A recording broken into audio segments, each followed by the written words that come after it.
నెల రోజుల్లోనే కూటమి ప్రభుత్వం వస్తుందని ఆగిపోయిన అమరావతి పనులను ప్రారంభిస్తామని నారా లోకేష్ వ్యాఖ్యానించారు.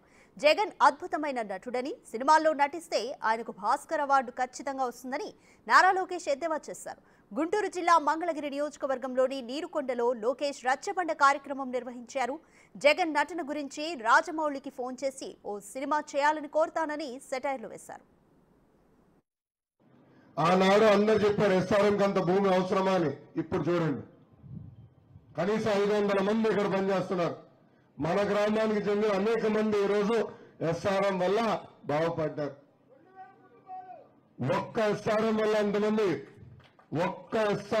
అంతమంది బాగుపడితే కనీసం బాబు గారు మొదలుపెట్టిన పనులన్నీ ఈ రోజు పూర్తి చేస్తుంటే కనీసం 1,00,000 మంది అమరావతిలో పనిచేసే పరిస్థితి. ఇంకెంతసేపులో ఒక నెల మన ప్రభుత్వం వస్తుంది. తెలుగుదేశం, జనసేన, భారతీయ జనతా పార్టీ ప్రభుత్వం వస్తుంది. తప్పనిసరిగా ఆగిపోయిన అమరావతి పనులన్నీ మళ్లీ యుద్ధ ప్రాతిపదికగా ప్రారంభించే బాధ్యత మేము తీసుకుంటాం. ఆయనకి తగిలి వెళ్ళి వెల్లంపల్లి గారికి ఈ కన్నులో తగిలిందంట, దాని తర్వాత వెళ్ళి మళ్ళీ ఇటు ఈ కన్నులో తగిలిందంట, మళ్ళీ ఇంకొక అసలు గుణకరం ఎంత పవర్ఫుల్ తగిలింది, రక్తం గారింది, మరి గాయం మట్టి లేదు, మొత్తం పోయింది.